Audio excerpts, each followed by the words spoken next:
Então, boa noite a todos. Vamos para mais um encontro do nosso grupo de estudos sobre a doutrina social da Igreja. Hoje nós vamos estudar a família e o trabalho. Dois pontos interessantes, né?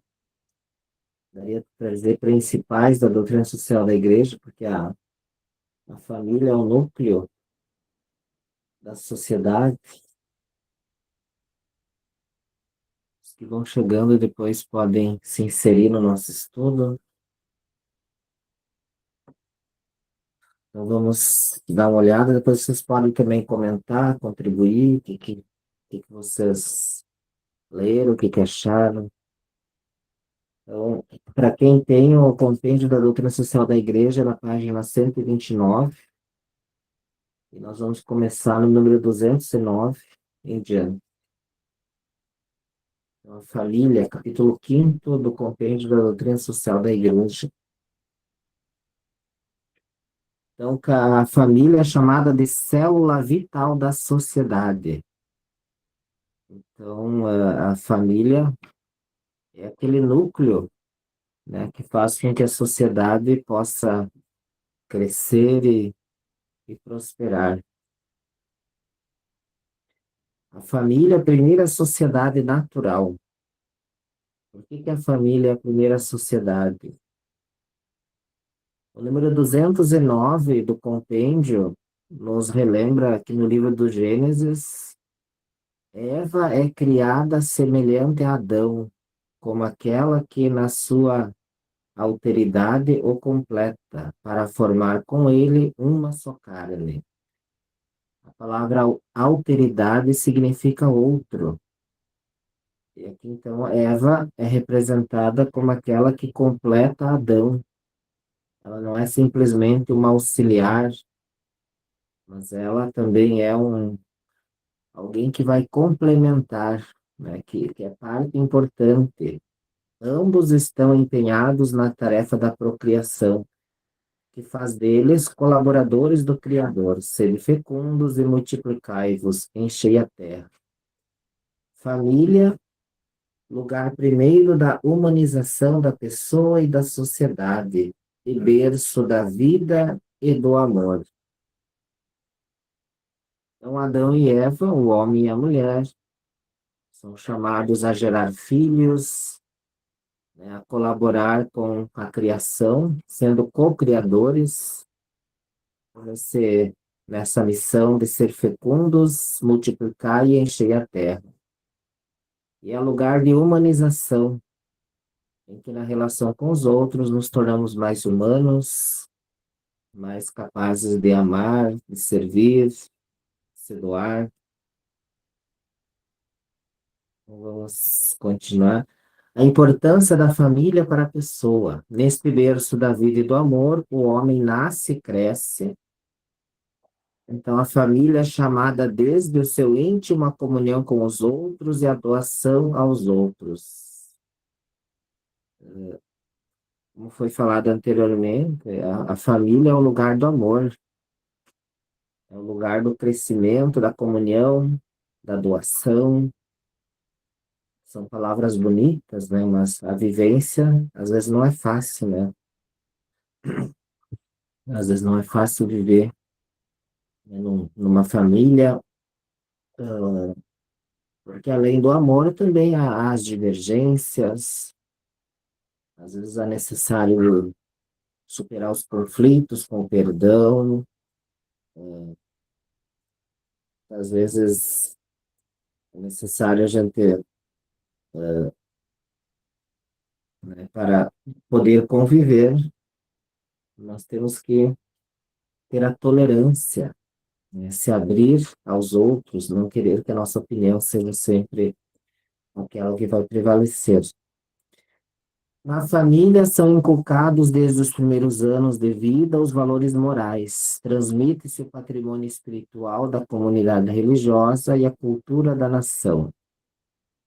Saber o que é certo, o que é errado, né? aquilo que deve ser feito e que não deve ser feito, isso nós aprendemos na família, ou deveríamos aprender na família. Hoje, quando nós ouvimos os professores, né, nas escolas, a gente ouve que muitas vezes as crianças chegam na escola e não sabem muito bem, né, aquilo que é certo e que é errado. Então, às vezes, os professores têm que fazer esse papel que deveria ser da família, do respeito, né, de todo o trabalho da convivência, e é onde se transmite o patrimônio espiritual da comunidade religiosa. O que é esse patrimônio espiritual? É a fé, a família que deveria ser a primeira a ensinar as orações, ensinar, né, o cristianismo, né, os símbolos, a cultura religiosa, seria o ideal, mas a gente sabe que não é assim. Prioridade da família em relação à sociedade e ao Estado. A família, sujeito titular de direitos nativos e invioláveis, encontra sua legitimação na natureza humana e não no reconhecimento do Estado. Então, o Estado, se nós olharmos para a filosofia, principalmente a filosofia de Aristóteles, né, o Estado é a reunião de famílias. O primeiro núcleo é a família, né? Claro, nós temos a pessoa, essa pessoa nasce numa família, e a reunião das famílias vai formar o Estado. O Estado vai ser responsável para cuidar das famílias. E o conjunto das famílias é a sociedade. Mas antes do Estado, né, tem a família. A família tem prioridade, né, em relação ao poder do Estado, porque ela vem antes, né? O sujeito nasce dentro de uma família.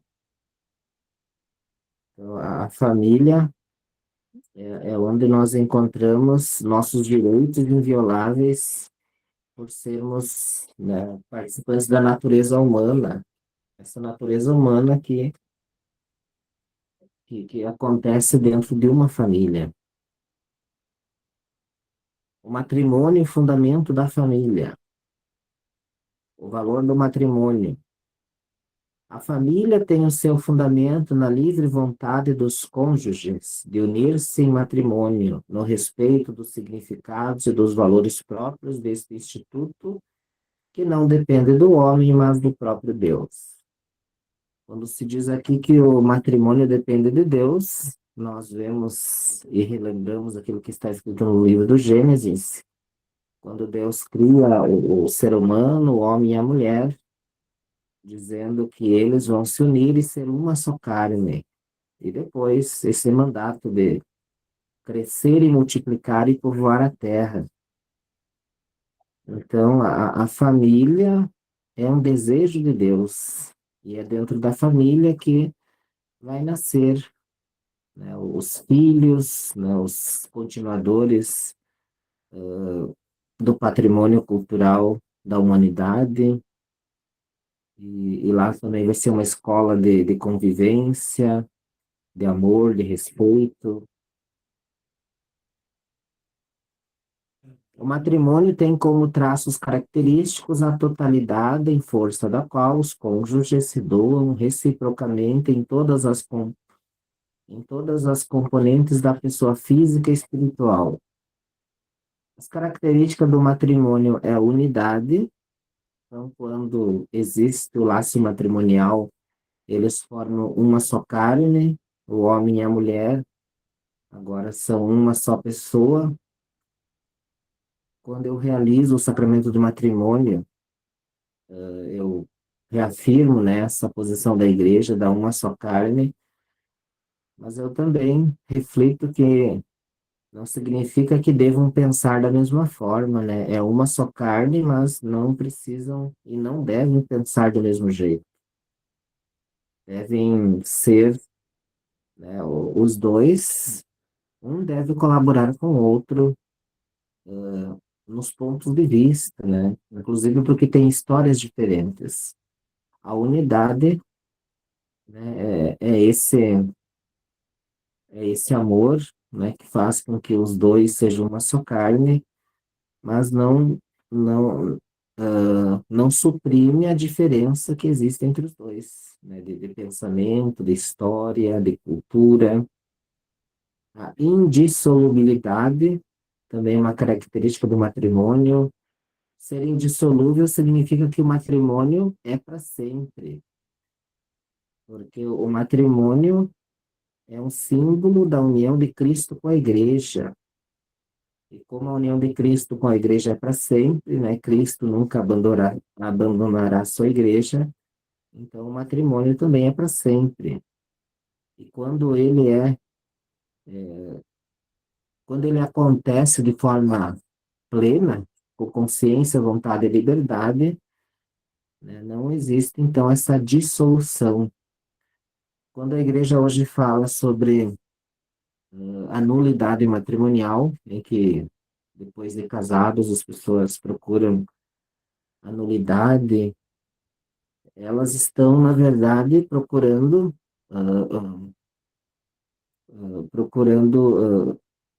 algum argumento que justifique que o matrimônio nunca aconteceu, por falta de liberdade, por falta de consciência ou por falta de vontade.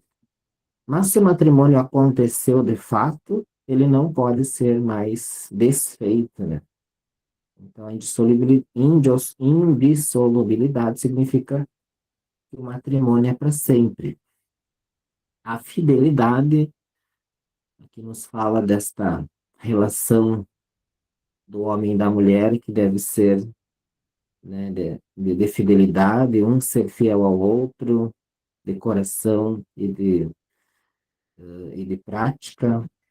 E a fecundidade, estar sempre aberto à geração dos filhos e à educação da fé desses filhos, para que a sociedade possa, então, crescer, progredir e cada vez mais ser enriquecida com o patrimônio cultural da humanidade.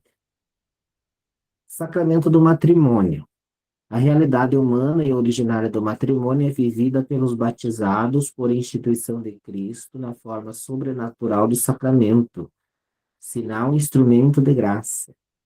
O matrimônio é um dos 7 sacramentos. Se nós relembrarmos aquilo que nós aprendemos na catequese, os sacramentos podem ser divididos nos sacramentos de iniciação cristã, o batismo, a crisma, a eucaristia, né, os sacramentos de iniciação, os sacramentos de cura, a penitência e a unção dos enfermos, e os sacramentos de serviço, a ordem e o matrimônio. E o matrimônio é um sacramento porque ele é este símbolo da união de Cristo com a igreja. E pelo sacramento, os noivos, né, as pessoas unidas em matrimônio recebem a graça para viver esta missão, essa vocação. A subjetividade social da família. O amor e a formação de uma comunidade de pessoas. O amor faz com que o homem se realize através do dom sincero de si. Amar significa dar e receber aquilo que não se pode comprar nem vender, mas apenas livre e reciprocamente oferecer. Do amor nascem relações vividas sobre o signo da gratuidade. Nós olhamos a palavra amor e nós devemos nos remeter ao fundamento de todo amor, que é o próprio Deus. São João diz assim: Deus é amor. E esse amor é a própria relação da Santíssima Trindade, o Pai, o Filho e o Espírito Santo, que existem desde sempre e vivem numa comunhão de amor. Eles criaram tudo por amor e para o amor. E esse amor divino, ele penetra as realidades da criatura e faz com que o amor entre o homem e a mulher também seja um sinal desse amor que é do próprio Deus. Mas aí nós temos uma diferença: o amor de Deus é perfeito, o amor das criaturas é imperfeito.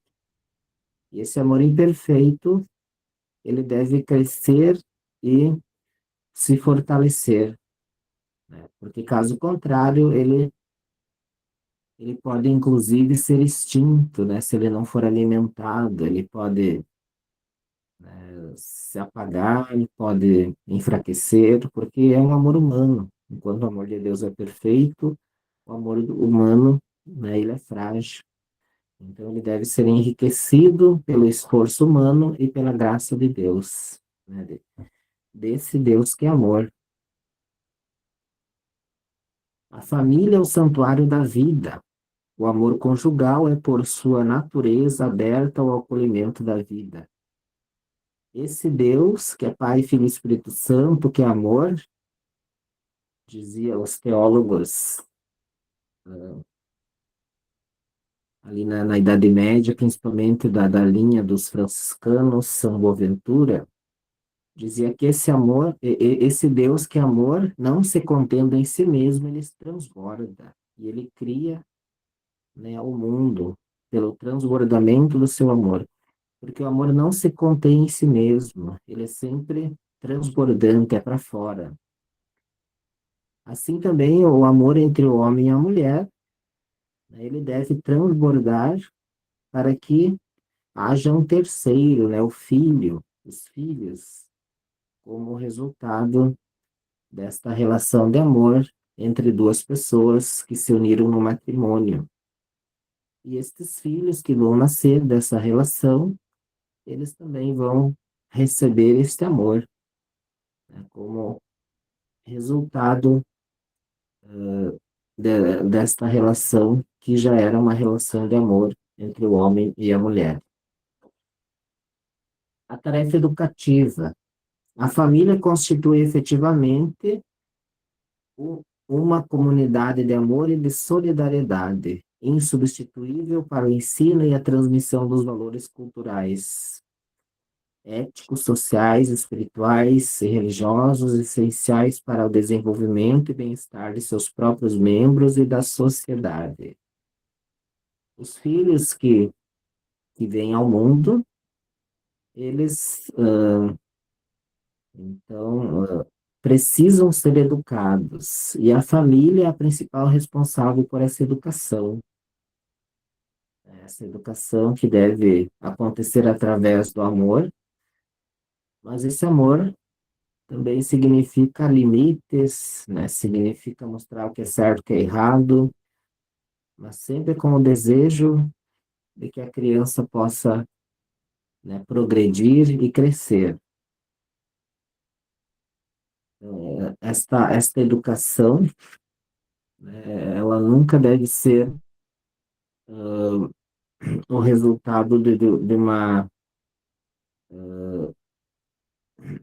de um desejo dos pais para que os pais não demonstrem o amor. Tudo deve ser feito por amor. Até mesmo, né, as repreensões à criança, né? Deve ser feito tudo direcionado para que a criança seja alguém melhor. Então, aqui vem a tarefa educativa dos pais. A dignidade e os direitos das crianças. A doutrina social da Igreja indica constantemente a exigência de respeitar a dignidade das crianças. Os direitos das crianças devem ser protegidos pelos ordenamentos jurídicos. Nós sabemos que existe, né, aquela lei, né, do ECA, do Estatuto da Criança e do Adolescente. Alguns até interpretam que depois que essa lei, né, começou a existir, as crianças já não respeitam mais os pais, né, fazem o que querem.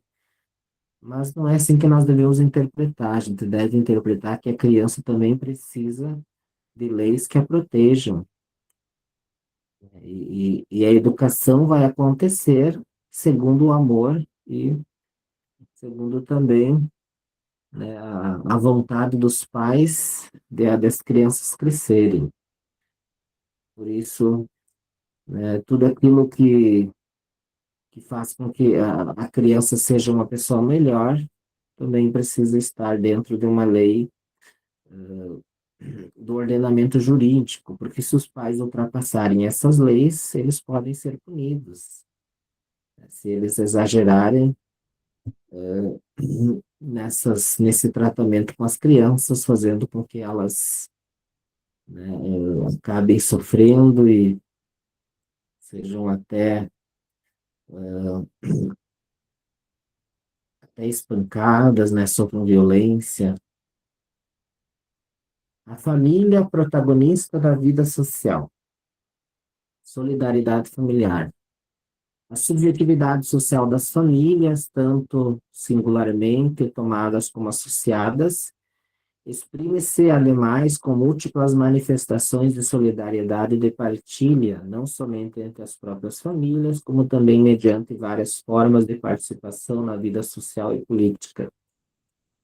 A relação familiar não pode ser presa e se manter somente dentro da casa, ela deve se expandir para a comunidade, para a sociedade.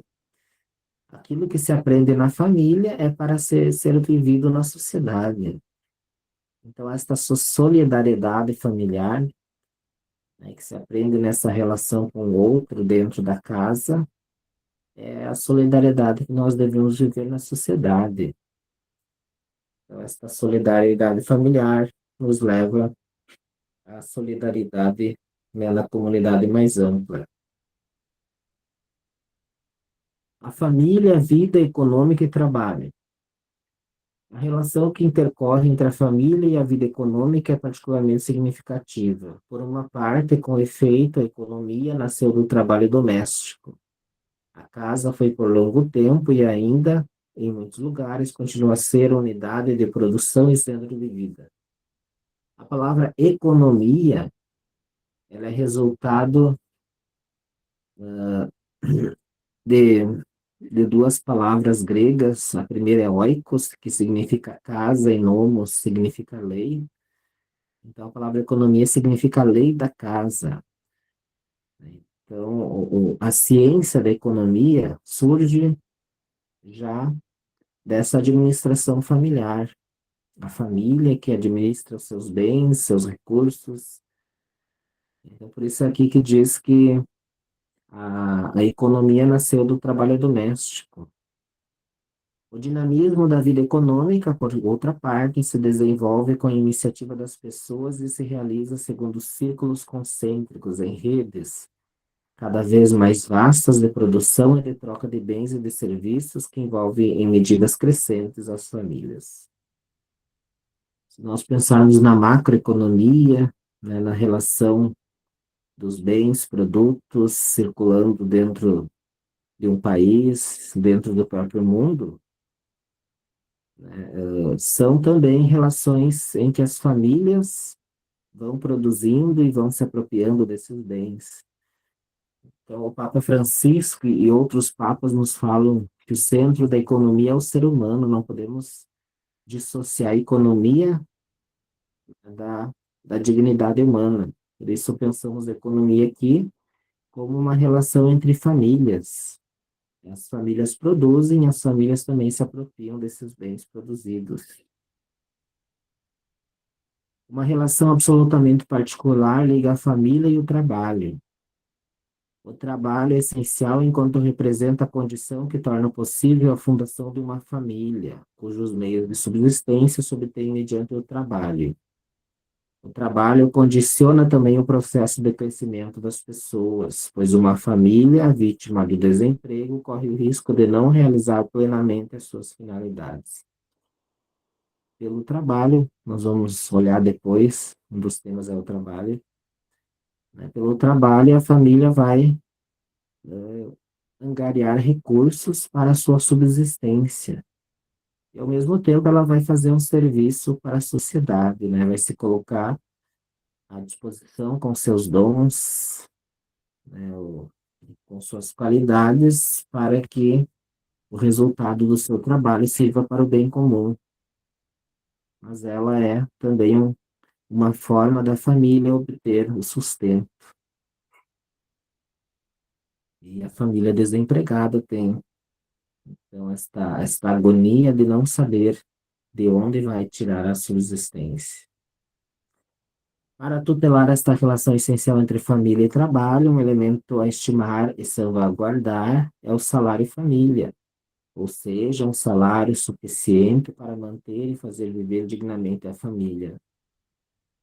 Não sei se a gente sabe ou se a gente lembra, nem sempre existiu o salário mínimo, mas em um determinado momento a sociedade se deu conta de que é necessário que se calcule um valor para que a família, né, possa existir e, e com aquele salário possa ter o mínimo para viver. Então aí veio a questão do salário mínimo, e aqui está refletindo que a família deve receber um valor, um salário família, para que ela possa manter a sua dignidade. E quando, então, este valor não alcança aquilo que a família precisa, gera angústia, sofrimento, né, desespero. E nós vamos também falar sobre o trabalho.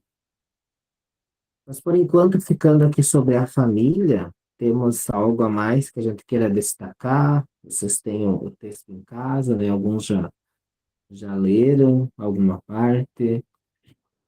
O que nós podemos comentar sobre a família que ficou de fora, ou alguma pergunta, antes de nós iniciarmos sobre a reflexão sobre o trabalho?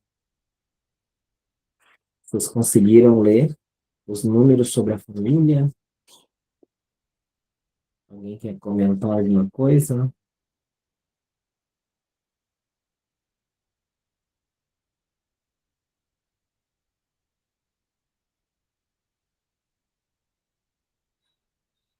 Ali no 251, que fala nas relações entre família e trabalho, também cita o trabalho reservado à mulher.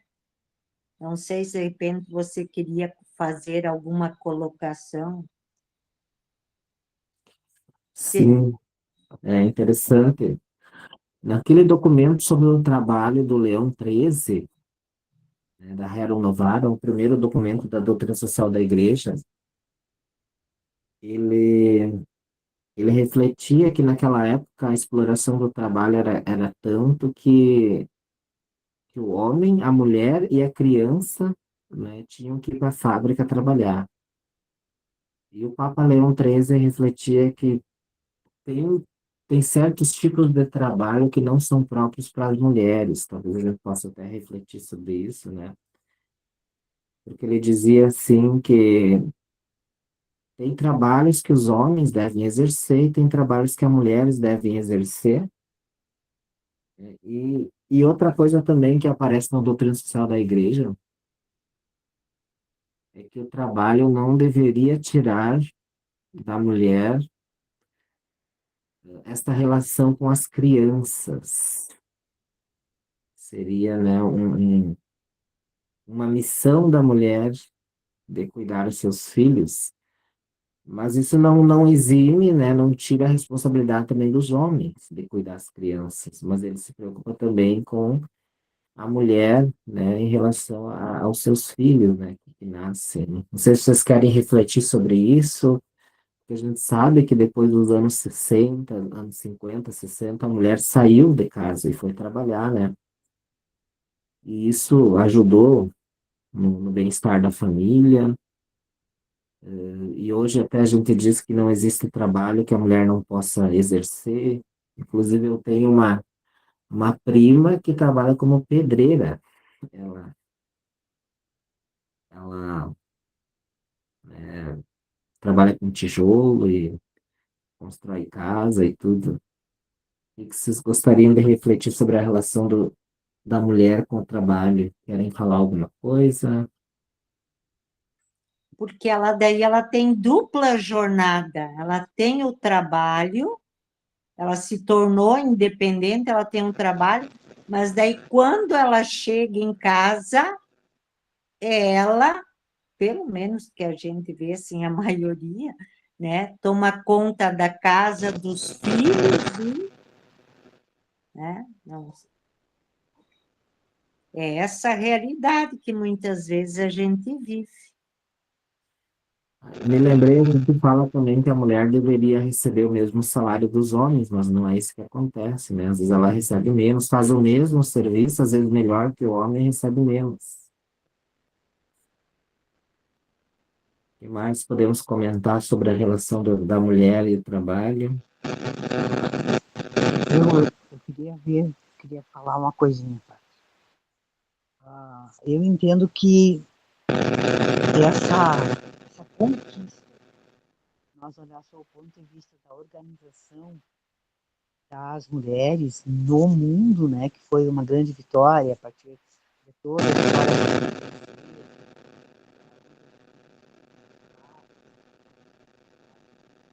Vera, fala um pouco mais perto do telefone, né? Tá. A gente não está te ouvindo muito bem. Agora deu? Melhorou? Fala um pouquinho mais perto do telefone. Vamos ver se eu consigo. Agora a Oh, gente está ouvindo. melhorou? Sim. Tá.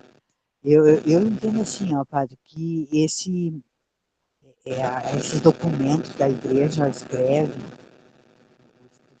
né, durante toda a sua caminhada de construção, de cuidado com o ser humano, né?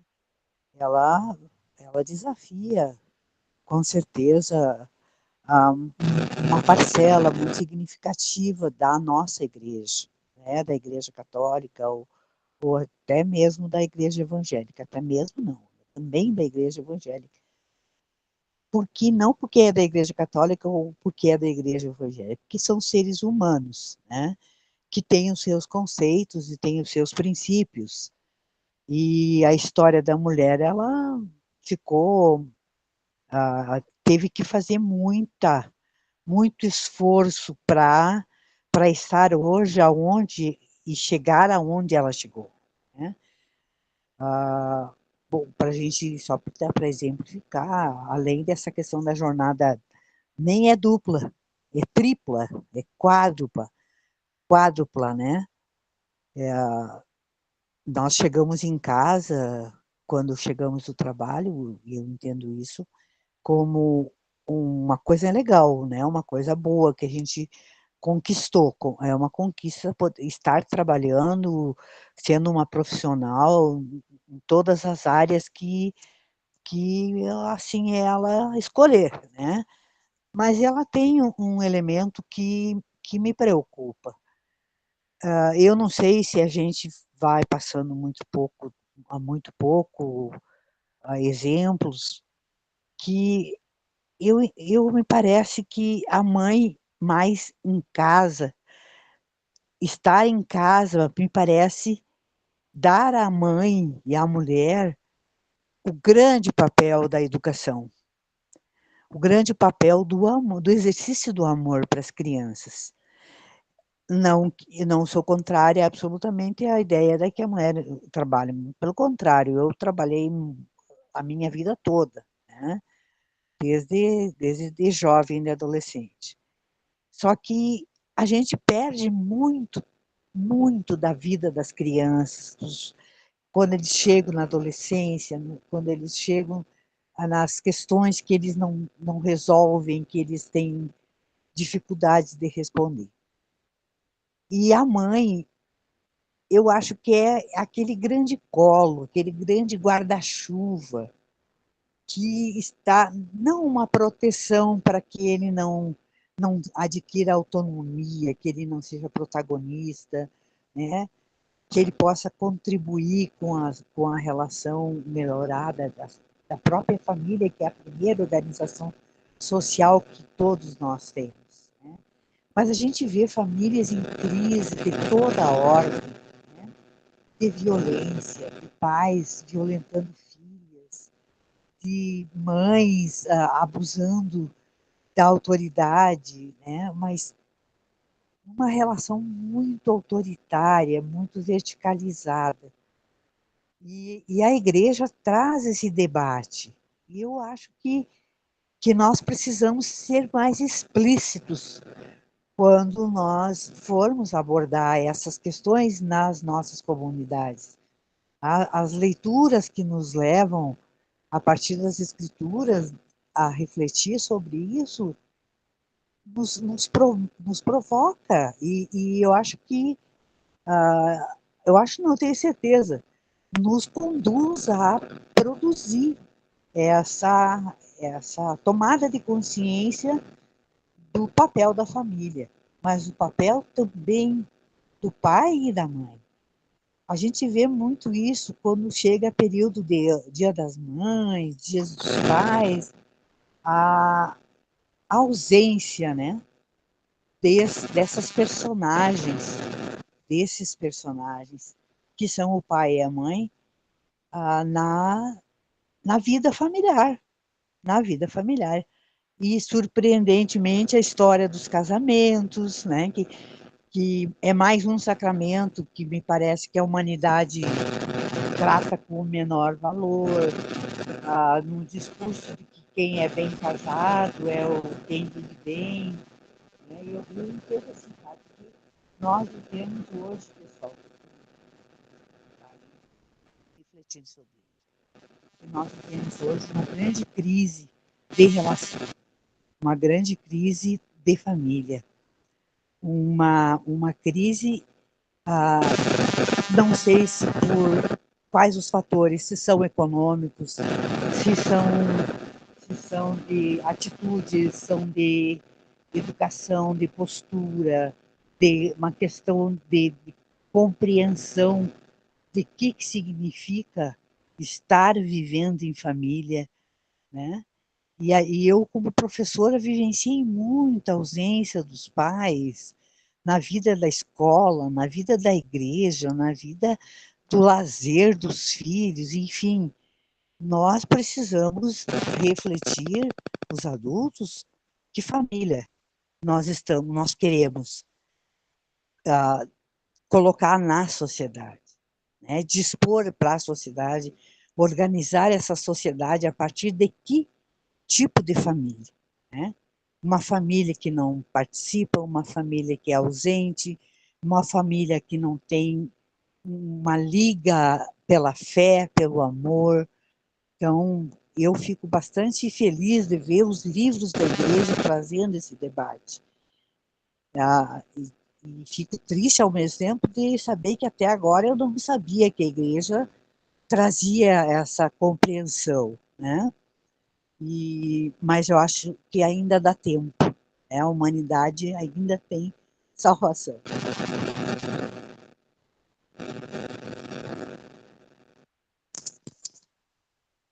Bem, obrigado, Vera. Alguém gostaria de falar sobre esse tema da família? Eu gostaria só de complementar que isso que a Vera traz e que a gente está discutindo, que é lá quando a gente faz na minha época era o curso de noivos, né? Que eu lembro que até hoje, até faz 22 anos que a gente é casado, e assim, sempre debatiam que um precisa ajudar o outro. E não sei se a gente incorporou tanto isso, que hoje a gente percebe que até nossos filhos reflete isso, sabe? Quando um não pode ir, o outro vai. Quando um não pode fazer uma coisa, o outro faz. Não que a gente seja bom em tudo, mas que a gente se troca, sabe? Essa troca. E eu achei bem legal, porque a gente sempre trouxe lá antes de nós casar, sabe? Então, acho que lá no curso de noivos, que agora acho que mudou de nome, né? Trazer isso é bem importante para nós, foi muito positivo. Hoje nós chamamos de catequese matrimonial. Acho que tem uma pessoa aqui no nosso grupo da doutrina social da igreja, a Cassiele, que trabalha nisso. Não sei se ela quer falar um pouco sobre catequese matrimonial. Oi, boa noite. Boa noite. Sim, estamos no nosso primeiro casal e esse é um tema bem polêmico quando a gente toca no assunto, né, ali sobre a questão do papel do homem e da mulher dentro da família. Sempre tem, assim, um que olha para o outro, né, e é difícil a gente explicar, porque no mundo hoje o homem e a mulher estão disputando, estão sempre disputando, um sempre quer estar acima do outro, ganhando mais dinheiro, mais bem-sucedido, e aí acaba o papel da mulher dentro de casa como mãe, como esposa, como pilar ali de dentro da casa, né, acaba sendo esquecido um pouquinho. Mas é bem complicado passar isso para o casal.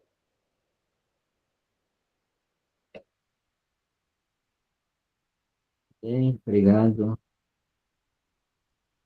E aqui, quando fala a família como uma célula vital da sociedade, quer dizer assim que se essa célula ficar doente, né, e na verdade ela está doente, toda a sociedade fica doente. E o nosso corpo, né, se um órgão está doente, né, todo o corpo ele acaba se afetando. Então, nós podemos pensar a sociedade como pensava Aristóteles e meu, a teologia atomista, de que a família sendo essa célula e a sociedade o conjunto das famílias, tudo passa pela família. Se nós queremos melhorar a sociedade, a gente tem que melhorar a família, né? E se a família está bem, a sociedade também vai bem. E se a família não está bem, a sociedade acaba sendo prejudicada. E nessa relação de ir bem, a família, nessa questão da educação dos filhos. Hoje a gente diz que as crianças não obedecem mais, até porque a autoridade hoje, ela já não está mais na punição e na força, ela está mais no exemplo. Se nós queremos que as crianças façam alguma coisa, a gente tem que ser o exemplo para elas, né? Hoje não adianta a gente cobrar e até punir as crianças se nós, os adultos, não damos o exemplo a elas, né? Acho que nossa grande crise hoje é também o exemplo dos adultos. Nós, às vezes, estamos sendo mau exemplo para as crianças e para os jovens, né? Não sei se alguém quer dizer alguma coisa.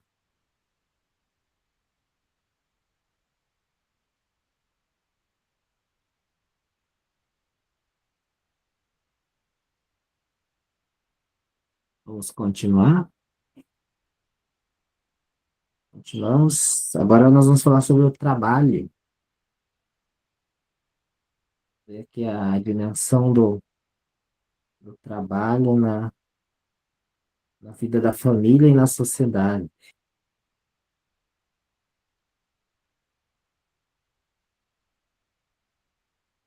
O trabalho está na página 155 do compêndio e no número 255 em diante.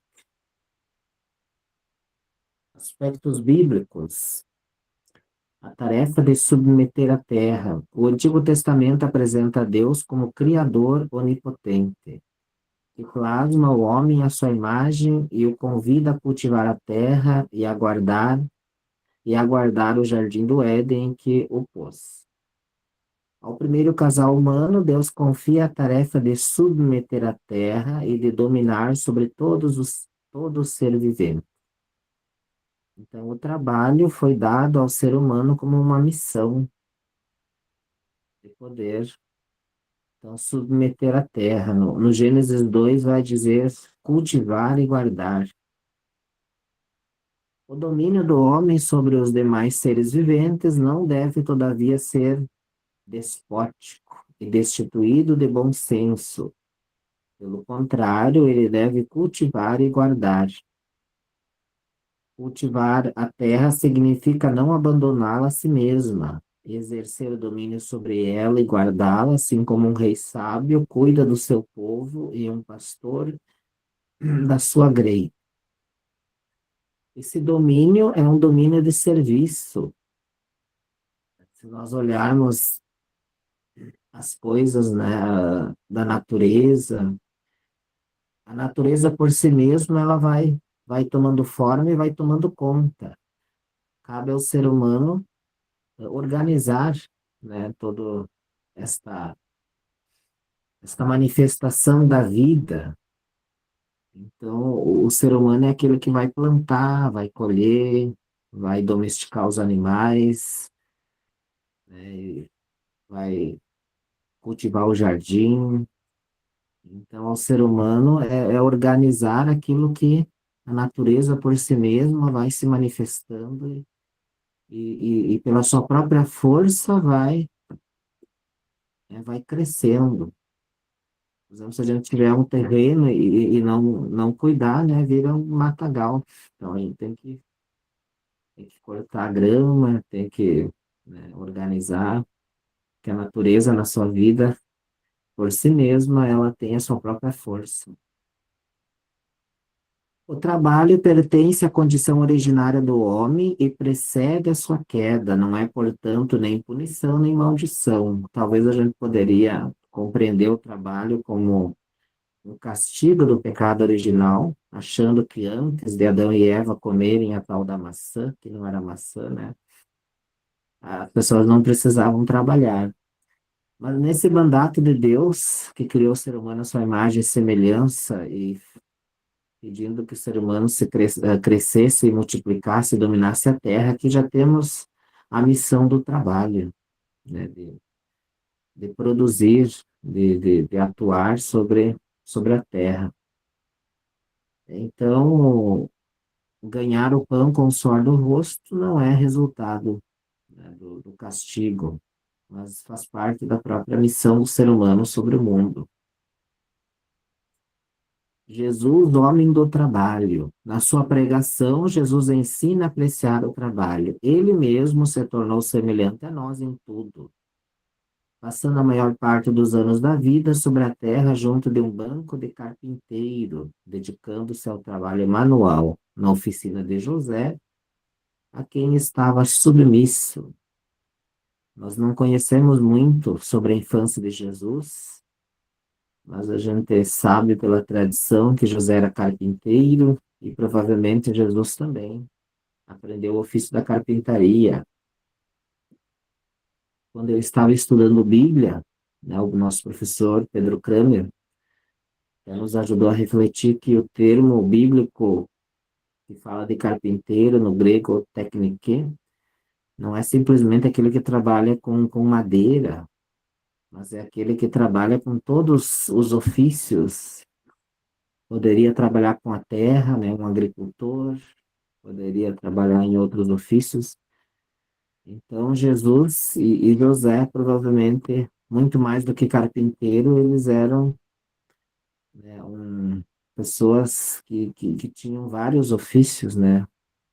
E, então, eles poderiam, né, estar atuando em várias funções. O professor dizia, né, que técnico poderia ser comparado a um diarista, né, aquele que faz trabalho, né, por dia. Durante o seu ministério terreno, Jesus trabalha incansavelmente, realizando obras potentes para libertar o homem da doença, do sofrimento e da morte. No Evangelho de Marcos, diz que Jesus trabalhava tanto, ensinando, curando, expulsando demônios, que ele não tinha nem tempo para comer. E quando ele ia descansar, uma multidão corria atrás dele. E ele olhava para aquela multidão e ficava com pena. Eram como ovelhas que não tinham pastor. Então Jesus trabalhou incansavelmente, instaurando o reino de Deus. O trabalho representa uma dimensão fundamental da existência humana, como participação não só na obra da criação, como também na redenção.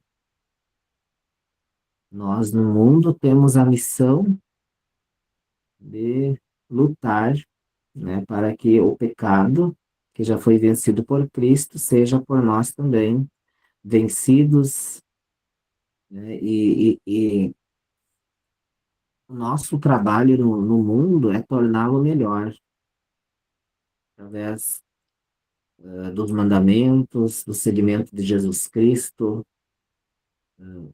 e com isso também nós vamos transformando o mundo, transformando, né, a criação, para que seja de acordo com a vontade de Deus. Aqui está a tarefa do trabalho, a transformação do mundo para o bem comum, e o trabalho como nosso sustento, mas também um serviço à sociedade. O dever de trabalhar, a consciência da transitoriedade da figura deste mundo não isenta de nenhum empenho histórico, muito menos do trabalho, que é parte integrante da condição humana, mesmo não sendo a única razão de vida. No Novo Testamento, alguns biblistas interpretam que Paulo anunciava a vinda imediata do reino de Deus, de Jesus, e, e por as pessoas acharem que Jesus voltaria logo, algumas não queriam mais trabalhar, algumas não se importavam mais, né, nas tarefas desse mundo, que chegou um momento em que Paulo teve que dizer: quem não trabalha não deve comer. Então, aqueles que ficam só olhando para o céu, né, esperando que Deus venha logo e que transforme todas as coisas, e vir até para os irmãos, né, um fardo. Então, cada um deve se ocupar das suas tarefas. Todos antes são exortados pelo apóstolo Paulo a tomar como um ponto de honra o trabalhar com as próprias mãos, de modo a não ser pesados a ninguém, e praticar uma solidariedade também material, compartilhando os frutos do trabalho com os necessitados. O resultado do trabalho não é só para nós e para a nossa família, é também para os outros, também para os necessitados. Aquilo que nos sobra, né, pode estar faltando para alguém. Então, aqui, podemos colocar, né, a serviço dos outros o nosso próprio trabalho. O valor profético da Rerum Novarum, primeiro documento da doutrina social da Igreja, do Leão XIII. A Revolução Industrial lançou à Igreja um grande desafio, a qual o magistério social respondeu com a força da profecia, afirmando princípios de valor universal e de perene atualidade em favor do homem que trabalha e de seus direitos. No tempo que a Rerum Novarum foi escrita, a sociedade estava bem no auge da Revolução Industrial, e nesse sentido também muitas pessoas nas fábricas estavam sendo exploradas, homens, mulheres, crianças, idosos, e a igreja se pronunciou defendendo essas pessoas. A questão operária, o problema da exploração dos trabalhadores, consequência da nova organização industrial do trabalho, de matriz capitalista, e o problema não menos grave da instrumentalização ideológica socialista e comunista das justas reivindicações do mundo do trabalho. Então, o Papa Leão XIII, ele se pronunciou contra o capitalismo que explora, mas também contra o comunismo. Opa, quase caiu aqui. E no sentido de ser contra o comunismo, é a ideia de que, tirando a propriedade privada, as pessoas seriam melhores, né? Mas o Papa defende a propriedade privada, mas ele defende também uma justa distribuição, né, dos bens. Foi a encíclica Rerum Novarum do Papa Leão XIII. A Rerum Novarum é, antes de tudo, uma vívida defesa da inalienável dignidade dos trabalhadores, anexa a importância do direito de propriedade, do princípio de colaboração entre as classes, né? Então, não a luta de classes, mas a colaboração entre os empregados e os patrões, dos direitos dos fracos e dos pobres. Então, os patrões deveriam usar de misericórdia e de solidariedade com, né, com seus empregados, das obrigações dos trabalhadores, dos empregados, do direito de associação.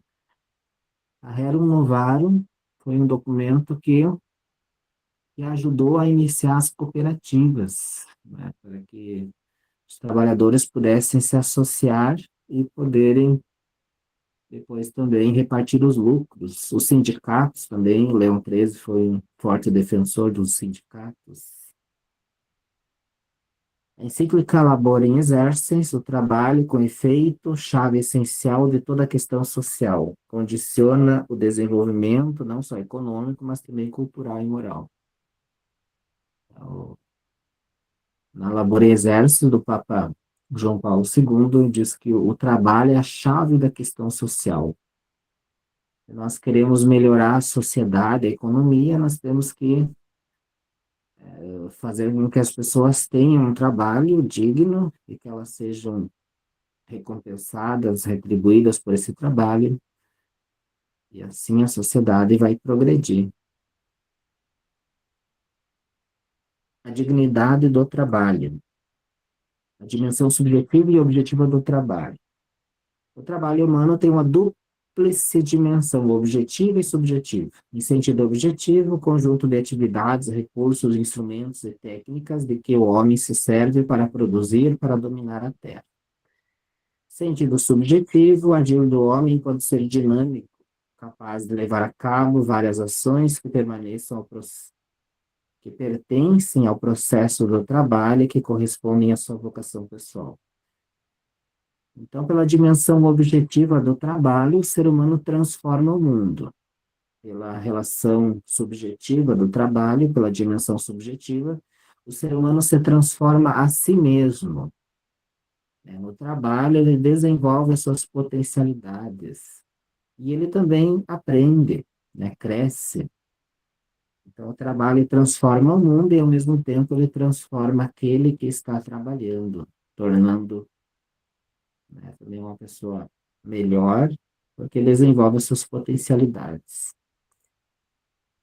O homem deve submeter a terra, deve dominá-la, porque, como imagem de Deus, é uma pessoa, isto é, um ser dotado de subjetividade, capaz de agir de maneira programada e racional, capaz de decidir de si mesmo e tendente a realizar-se a si mesmo.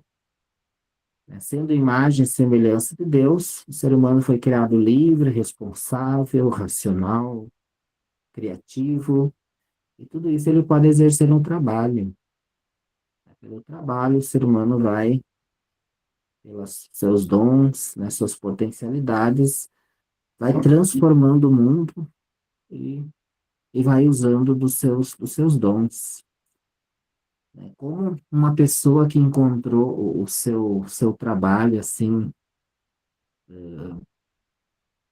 aquilo que gosta de fazer é uma pessoa realizada, Como aqueles que muitas vezes não têm um trabalho, estão desempregados, e não conseguem, então, exercer uma atividade, Como as pessoas muitas vezes se sentem angustiadas e meio que perdidas, Parece que não se sentem contribuidoras da sociedade.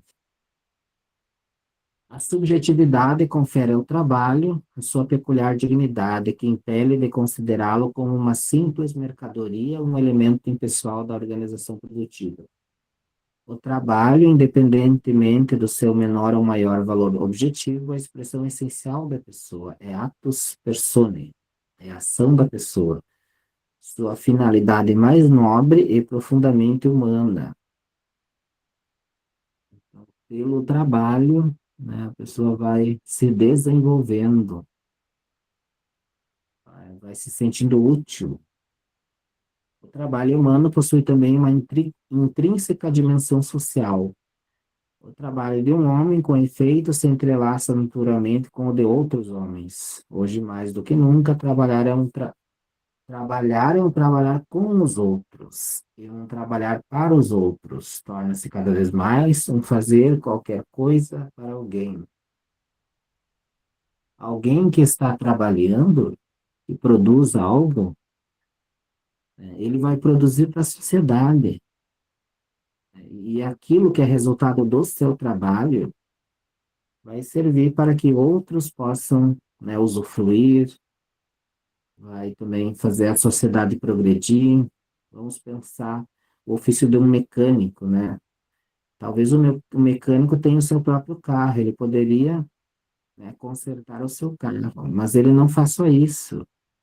Ele conserta o carro de outras pessoas, faz com que outras pessoas sejam beneficiadas pelo resultado de um trabalho.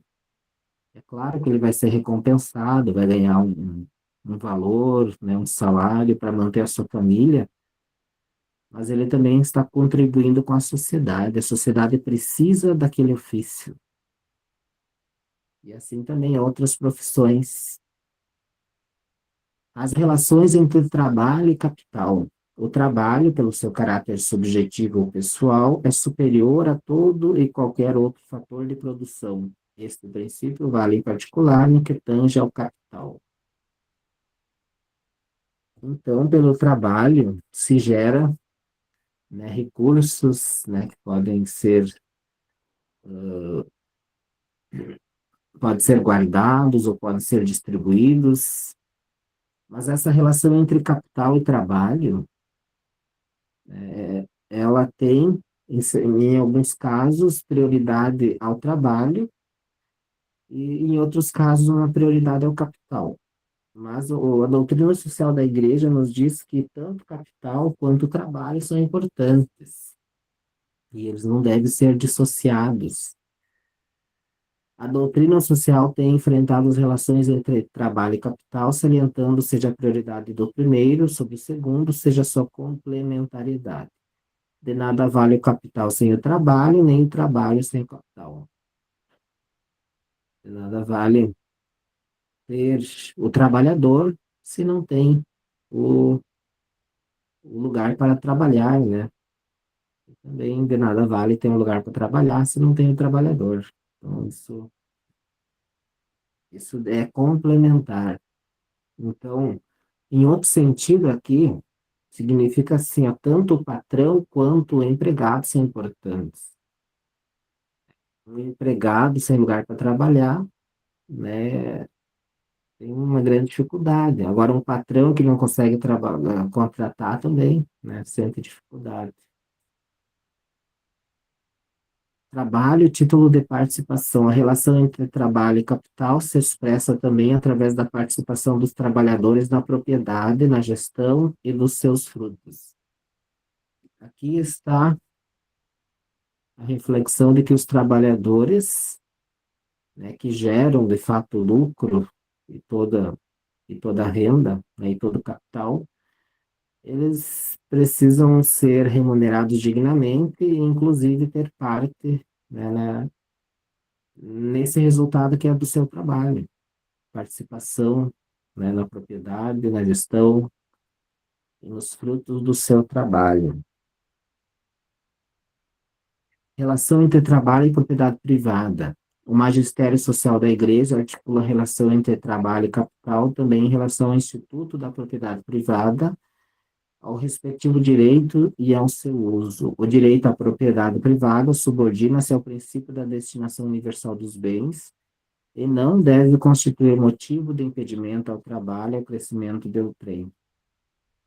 A Igreja Católica, ela não é contra a propriedade privada.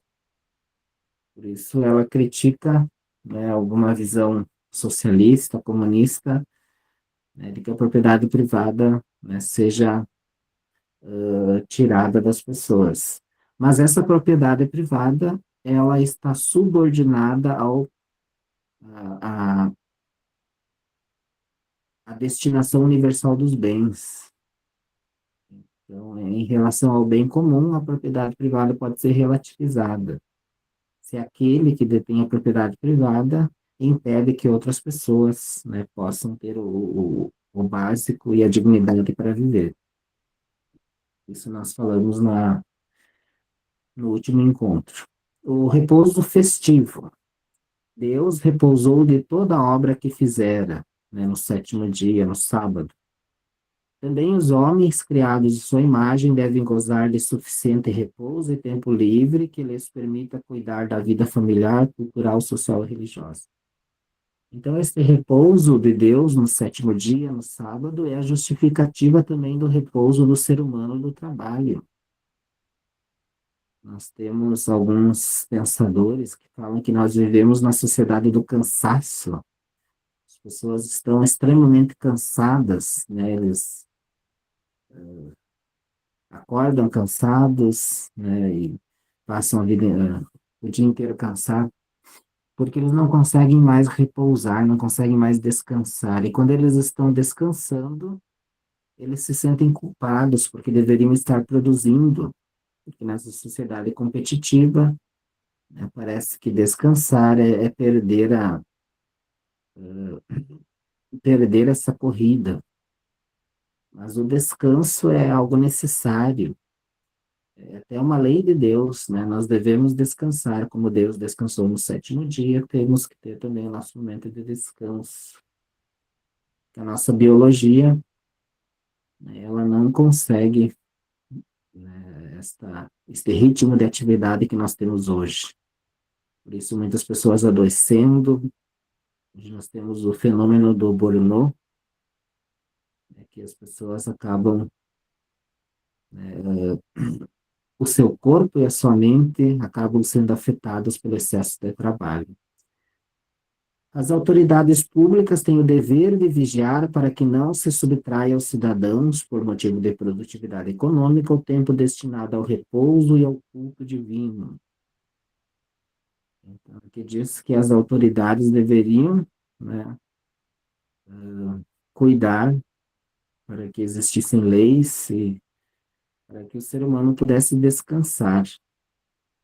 E nesse descanso também a possibilidade de participar da sua comunidade de fé, do seu culto divino, expressar sua religiosidade, direito ao trabalho.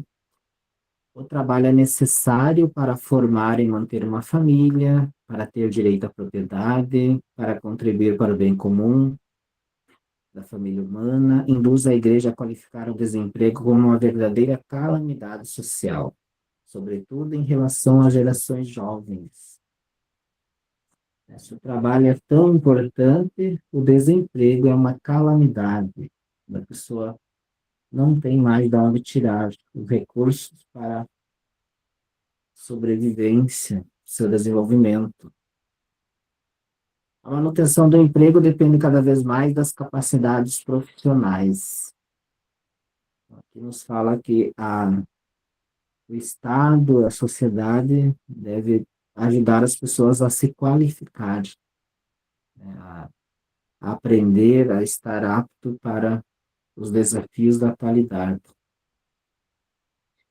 O papel do Estado e da sociedade civil na promoção do direito ao trabalho. O dever do Estado não consiste tanto em assegurar diretamente o direito ao trabalho de todos os cidadãos, regulando toda a vida econômica e mortificando a livre iniciativa de cada indivíduo, quanto em secundar a atividade das empresas, criando as condições que garantam ocasiões de trabalho, estimulando-a onde for insuficiente e apoiando-a nos momentos de crise.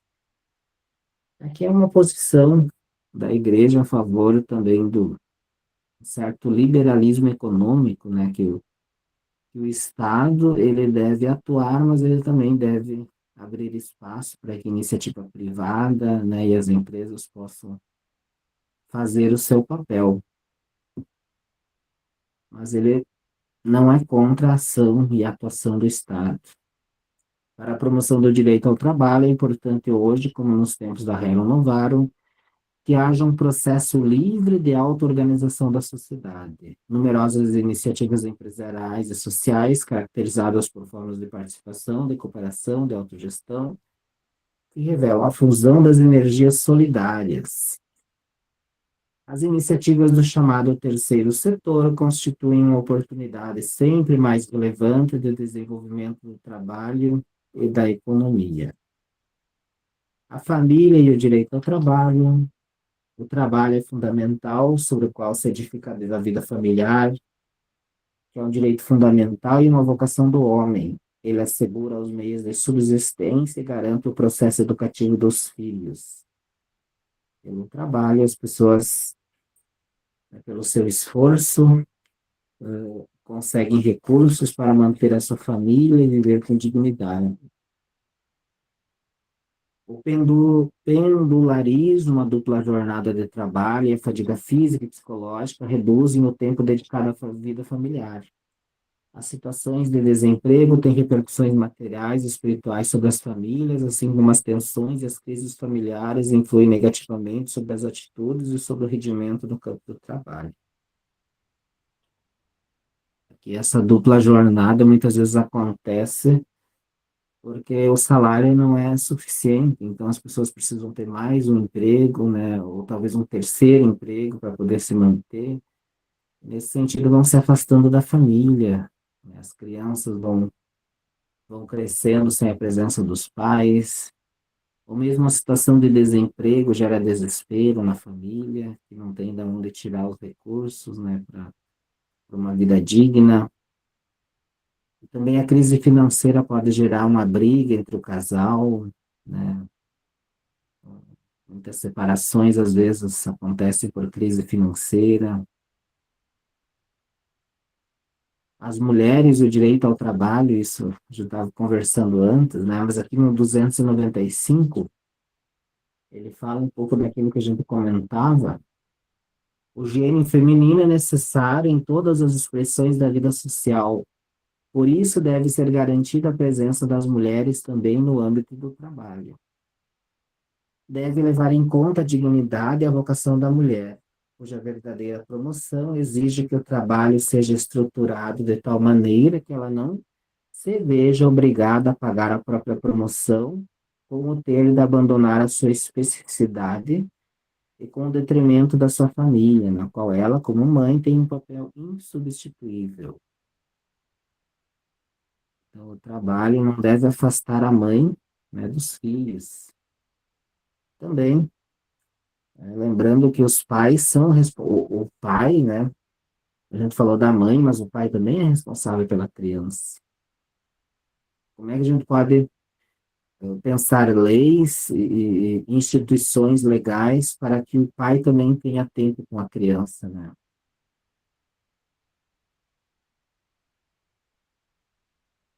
Vou continuar aqui.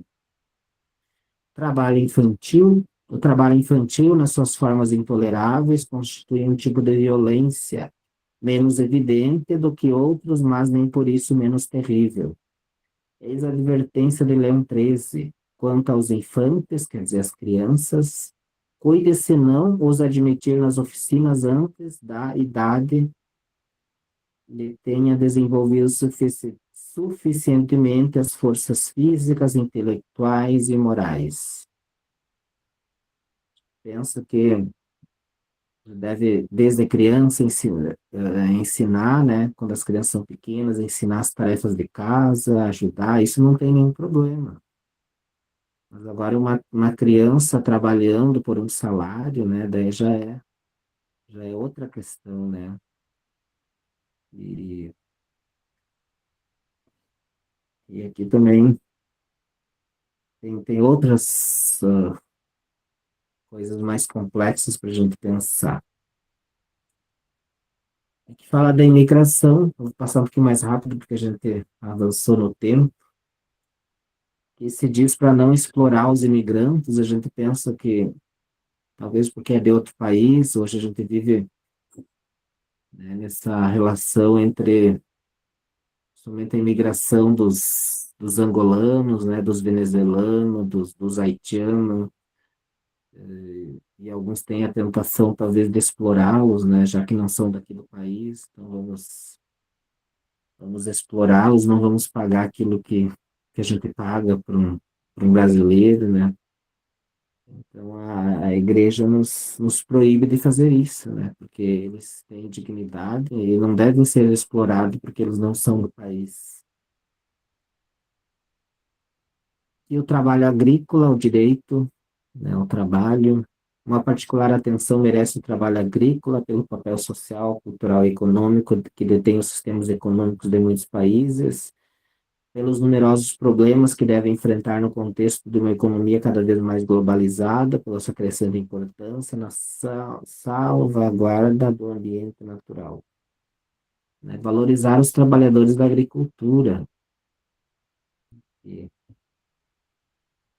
talvez em outros momentos eles eram mais desvalorizados, né? Hoje eles têm mais, a sociedade tem mais consciência da importância do trabalhador agrícola, né, do agricultor. Aí fala também, em alguns países é indispensável uma redistribuição da terra no âmbito de eficazes políticas de reforma agrária, a fim de superar o impedimento de que o latifúndio improdutivo, condenado pela doutrina social da Igreja, representa um autêntico desenvolvimento econômico. A Igreja também fala, né, de que em certas situações é necessário uma redistribuição das terras, para que todos possam trabalhar. O direito dos trabalhadores, direito a uma justa remuneração, direito ao repouso, direito a um ambiente que não lhes adoeça. Agora estamos vivendo este, este cuidado com a saúde mental, né? Agora entrou também na questão do trabalho, cuidado de saúde mental dos trabalhadores. A remuneração é importante, direito a uma remuneração equitativa e distribuição da renda. A greve também, a igreja não é contra a greve, quando ela é um recurso necessário, né, para reivindicação. Importância dos sindicatos, desde Leão XIII, a igreja, né, apoia o trabalho dos sindicatos como uma forma de associação, os trabalhadores buscarem os seus direitos. E, e hoje nós vivemos novas questões do trabalho. Um dos estímulos mais significativos à atual transformação da migração do trabalho é dado pelo fenômeno da globalização, que consente experimentar novas formas de produção, com deslocamento das instalações em áreas diferentes daquelas em que são tomadas as decisões estratégicas e distante dos mercados de consumo. Pela globalização, hoje uma empresa multinacional se instala num país, né, contrata trabalhadores e algumas vezes os explora, né, porque lá no seu país de origem não pode fazer, então vai em outros países, né, menos industrializados. Então, a igreja também se preocupa com esse fenômeno, né, da globalização, da exploração das empresas em outros países. E, claro, nós temos bastante conteúdo, só que não temos muito tempo, então ficamos por aqui nos slides. Agora vamos comentar um pouco o que a gente pensou sobre isso, quando leu, agora quando estava ouvindo, sobre a relação do trabalho. Nossos temas hoje é família e trabalho. O que nós podemos comentar sobre o trabalho?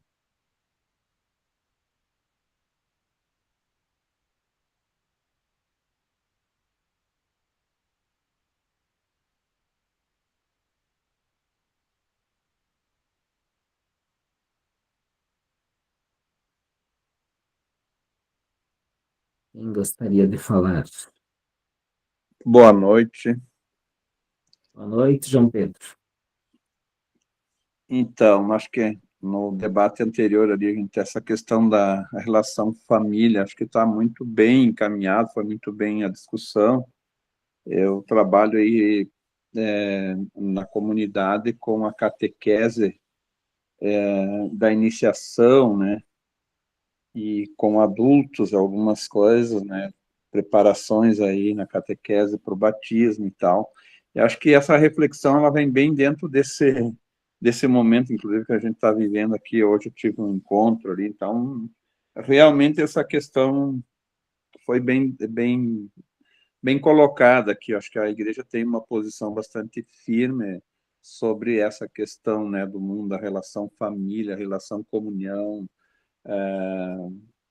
o amor, enfim, essa relação divina do grupo familiar.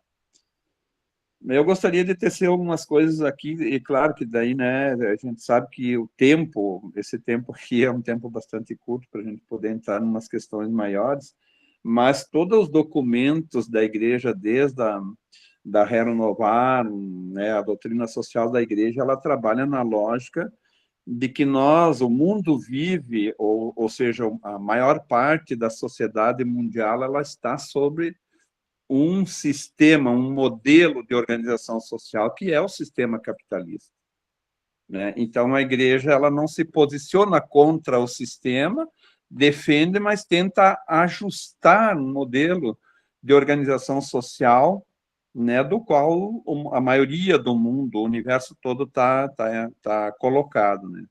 E quando os primeiros escritos, as primeiras reflexões sobre a doutrina social da igreja, ela surge num momento histórico em que o mundo vivia num pleno conflito, né, de identificar qual o modelo de organização social que seria mais favorável ou melhor para a humanidade, né? A disputa entre o socialismo, o comunismo e o capitalismo da época, né, fazia com que a gente realmente pudesse tomar posições ali, ou tinha que tomar algumas posições no sentido, inclusive, de existia uma preocupação muito grande com os conflitos, né, inclusive mundiais, internacionais, aí nessa questão da disputa do modelo, né, socioeconômico, ou seja, um modelo político, né, de organização da sociedade.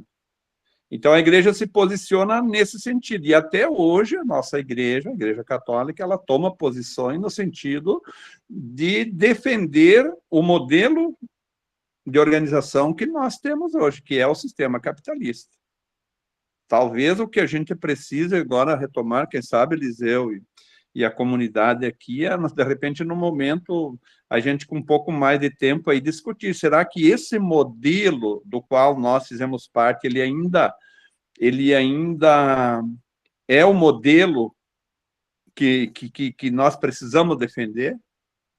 Né? Eu acho que esse talvez seja para essa realidade de hoje, né? Sabendo como que está o capitalismo no mundo, ao que o modelo capitalista está levando a humanidade, está levando o planeta, está levando a economia, né? Será que isso a igreja ainda deve defender esse modelo? Ou quem sabe a gente precisa rediscutir qual o modelo, né, o modelo de organização social, o modelo econômico que a gente poderia estar defendendo ou apresentando uma proposta. Acho que talvez a grande limitação nossa da igreja é essa, me representa, né, que a gente defende uma coisa, tenta ajustar uma coisa que está toda desmontada ou com muitas dificuldades, mas a gente não apresenta uma proposta, né, de organização social. A gente não tem uma referência. O Papa Francisco fez algumas alusões aí, né, no sentido, né, de se trabalhar um pouco mais isso, mas acho que não aprofundamos essa questão. E se nós formos aí resgatar a história, a Bíblia, o povo de Deus, né, dentro do cristianismo, esses modelos aqui nunca foram proposta do Evangelho, né? O povo do Antigo Testamento também não viveu, não trabalhava nesse modelo. O sistema tribal dos 200 anos da época, né, dos juízes foi um modelo que o povo de Deus apresentou para a humanidade. E a gente sabe que o sistema capitalista, né, os impérios, enfim, o modelo, os reinos que foram pedidos na época foram o grande problema que a humanidade enfrentou. E as primeiras comunidades, as comunidades cristãs, as primeiras comunidades resgataram, inclusive, um modelo quase que comunista, né? Viveram uma experiência de comunismo, ou seja, aonde tudo é de todos e as coisas que se tem, elas deveriam ser colocadas à disposição de todo mundo. Então, tem uma crítica aí a esse modelo, que é o modelo capitalista que nós vivemos, no qual concentra e que a gente sabe que ninguém vai conseguir mudar isso, né? Não vai haver justiça enquanto esse modelo for assim livre. E a gente até propondo leis e regras, que o Estado deve propor um regramento do qual se impõe algumas coisas que possam fazer a justiça social acontecer. Isso já muda o modelo, porque o modelo liberal é esse, né? Existe toda uma liberdade e quando você propõe que o Estado deve criar leis e regras para promover a justiça social, né? Você já está pensando que tem que mudar o modelo, né? Se é preciso ter lei que regra a coisa, é porque a coisa não está boa. Então, nós temos que, talvez, fazer uma discussão maior, quem sabe, aí num outro tempo, aí, desculpe a intervenção um pouco grande, né? Mas nesse sentido, que modelo de organização social nós vamos estar apresentando? Seria o comunismo? Seria o socialismo? Seria, né, alguma outra coisa? Ou mantém-se o capitalismo e aí vamos defender de que forma, né? Enfim, é uma contribuição minha agora aqui para colocar mais algumas interrogações aí na nossa própria doutrina da igreja, né, que são documentos da igreja, mas que ela está posta dentro de um modelo de organização social que nós estamos defendendo e achando que isso é o que tem, e que não estamos conseguindo apontar mais nada para além disso.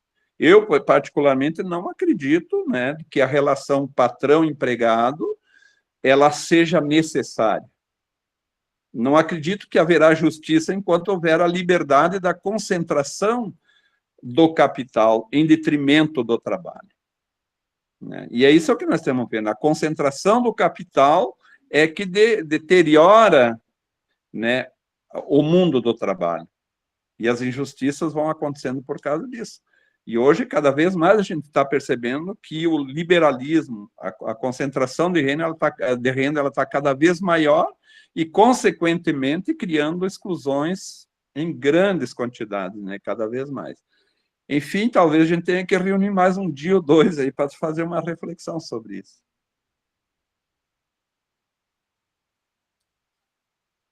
O nosso próximo encontro, nós vamos refletir sobre a economia e a política, que são os dois temas depois aqui na sequência da doutrina social da igreja. Mas uma posição assim da doutrina social da igreja é sempre a favor da propriedade privada.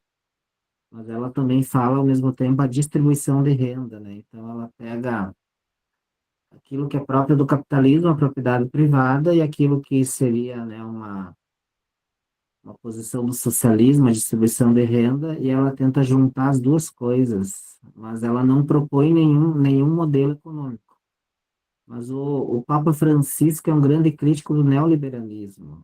Ele fala que a lógica neoliberal é que destruiu a sociedade de hoje, né? Dizendo que o nosso grande problema hoje é a sociedade neoliberal. Mas ele também não propõe um modelo assim, né? A igreja, na verdade, ela critica, mas ela não propõe algo assim da igreja.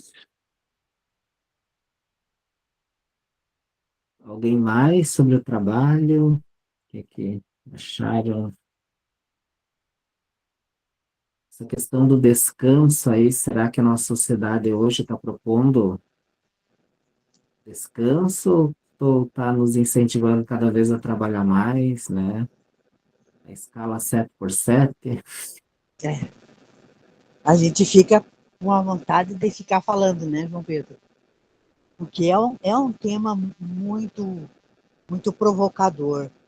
E acho que a igreja já está dando os primeiros passos. Só que a igreja precisa, vamos dizer assim, refletir mais, sei lá, de repente uma fala muito equivocada minha, de que o capitalismo representa para a sociedade cristã, né? Quando Jesus defendia os explorados, né?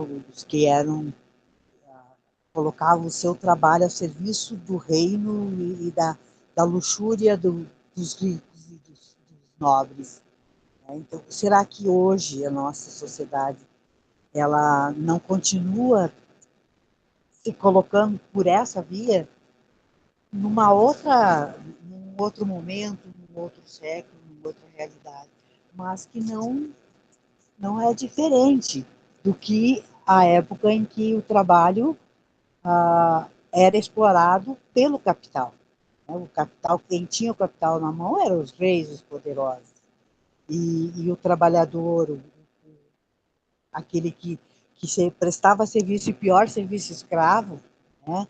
Muito mais nem remunerados eram, né? Hoje a gente já conseguiu fazer alguns avanços pelo salário, enfim, pela pelo pagamento da prestação do serviço. Mas esse modelo, para mim, também não me serve. Não serve para a sociedade, não serve para o trabalhador, que representa 70%, 80% da organização social do mundo. Né? E não quer dizer que nós precisamos mandar matar os donos do capital. Nós precisamos construir um outro olhar, um olhar onde não haja escravizados, explorados e exploradores, né? Onde não haja corrompidos e corruptores. Então, a gente se interroga todo dia, né? Que modelo de sociedade nós podemos ter que seja justa, que seja mais solidária, que seja mais fraterna, que ninguém explore ninguém, que seja o mundo que Cristo sonhou, aonde todos tenham direito, onde todos sejam cuidados, onde todos sejam respeitados, né? E essa é uma sociedade utópica? Não sei, quem sabe. Vamos continuar caminhando para ver até onde nós conseguimos chegar.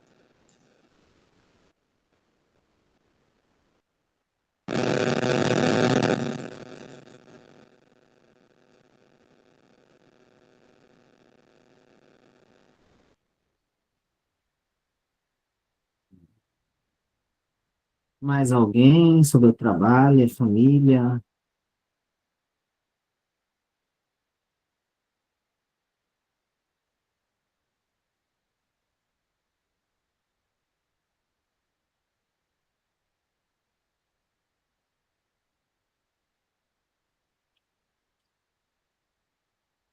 Na minha opinião, Padre Eliseu, eu acho que a própria igreja deveria. Que bom que está existindo esse espaço aqui, né? Esse estudo dentro da doutrina social da igreja, esta janela que está sendo aberta para que a gente consiga estudar, então, este assunto tão importante e tão urgente para a nossa sociedade, para o povo cristão, enfim, para quem quer viver realmente os princípios do projeto de Jesus Cristo. Mas me parece que a igreja deve se preocupar muito mais com este estudo, com este debate, com esta questão, o que a gente percebe que não é o caso que está acontecendo na realidade. Na realidade, a igreja está voltada para o outro lado. Mas como a igreja somos nós, eu imagino que nós precisamos começar por nós mesmos, a debater mais este assunto e a aprofundarmos mais. Eu concordo com a Vera e com o João Pedro quando eles falam que a gente precisa de mais tempo para conversar sobre isso, para debater com mais tempo, com mais, de repente, sei lá, a gente consegue aprofundar este assunto tão específico e necessário, principalmente para o momento que a gente está vivendo.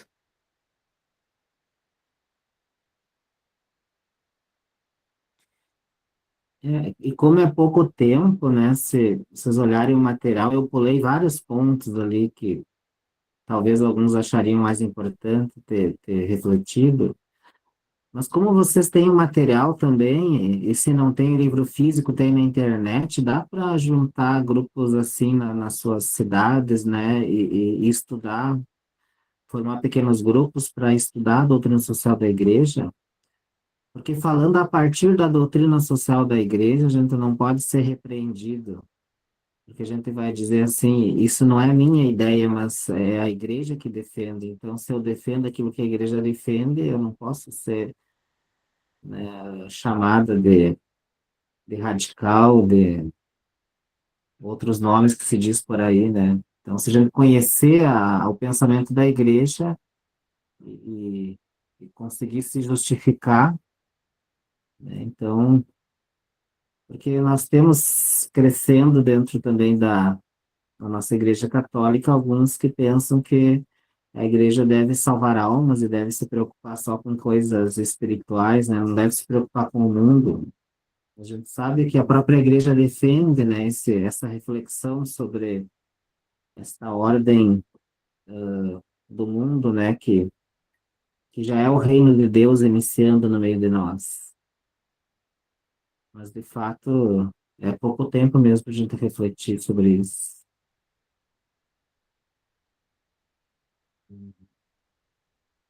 E também uma justificativa e uma afirmação do nosso próprio trabalho. Acho que quem está aqui nesse grupo são pessoas que já trabalham na questão social, tem uma incidência aí junto aos empobrecidos, junto às famílias, né, aos trabalhadores. Então, isso também nos motiva a perceber que a gente não está errado. Se alguém um dia talvez nos questione, a gente sabe que a gente está amparado pela própria igreja, né, para fazer o trabalho que a gente faz.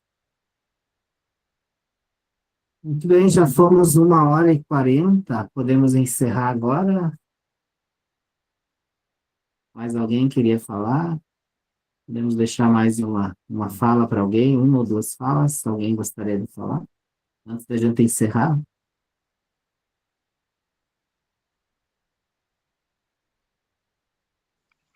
Eu queria dizer boa noite, né? Primeira vez que eu participo.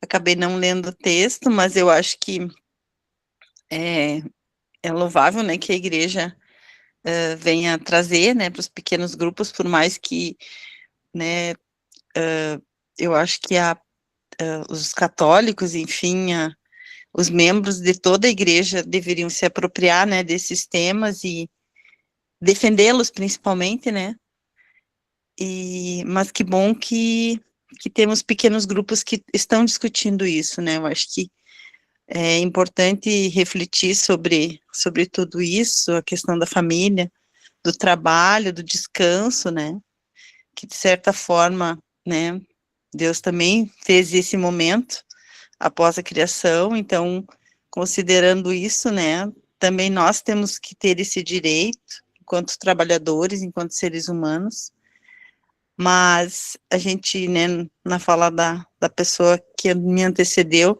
ela traz, né, que parece que a gente está andando na contramão, né, do que a igreja traz, né, e do que a igreja vivencia na realidade. A igreja, quando eu falo a igreja, né, os membros da igreja, porque muitas pessoas hoje, elas estão andando na contramão, né, do que traz, né, do que esses textos, do que tudo isso traz. Então, daqui a pouco as pessoas estão esquecendo né, desses temas tão importantes e que a igreja já defende. Então, que bom, né, que isso está acontecendo e que mais pessoas possam vir se agregar e a escutar também, né, se não tem, né, o tempo para fazer a leitura, mas, né, no seu resumo, padre, o senhor trouxe, né, os temas, eu acho que principais no dia de hoje, assim como teremos outros momentos, né, mas eu acho que é bem importante isso.